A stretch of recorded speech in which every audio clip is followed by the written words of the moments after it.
So ఇది వరంగల్లో oasis స్కూల్కి సంబంధించిన ఘటన.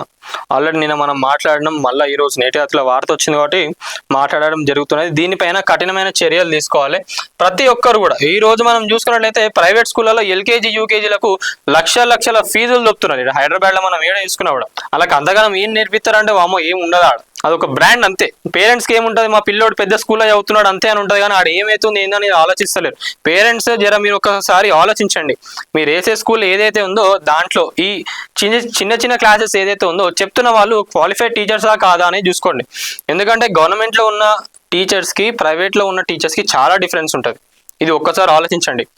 ప్రైవేట్ స్కూల్స్లో ఎప్పుడు టీచర్స్కి హై శాలరీస్ ఇస్తారంటే హయ్యర్ ఎడ్యుకేషన్స్ 10th 9th అది ఇంపార్టెంట్, ఎందుకంటే వీళ్ళకి బిజినెస్ కావాలి కదా, అది ఇంపార్టెంట్ కాబట్టి అక్కడనే హై క్వాలిఫైడ్ టీచర్స్ ఉంటారు. అంతే తప్పించి వీళ్ళు ఈ PP2 PP1 అని చెప్పి వీళ్ళు స్టైలిష్గా పేర్లు పెట్టుకుంటున్నారు. అప్పట్లో యూకేజీ ఎల్కేజీ అంటారు, ఫస్ట్ సెకండ్ థర్డ్ ఇలా ఏడ చూసుకున్నట్లయితే అంత హై క్వాలిఫైడ్ టీచర్లు ఏడ కూడా ఉండరు. మీ దగ్గర నుంచి వెళ్ళి పైసలు దొబ్బి, పేరెంట్స్ దగ్గర నుంచి వెళ్ళి పైసలు దొబ్బడానికి వీళ్ళు ఇట్లా స్టంట్ పడతా ఉంటారు, కానీ ఆడ ఏమి ఉండదు. మీరు నిజంగా ఒకప్పుడు స్కూల్స్లో ఎట్లుండే అంటే మంచిగా పెద్దగా విశాలంగా గ్రౌండ్ ఉండి యాక్టివిటీస్ ఉంటుండే. మా అప్పుడు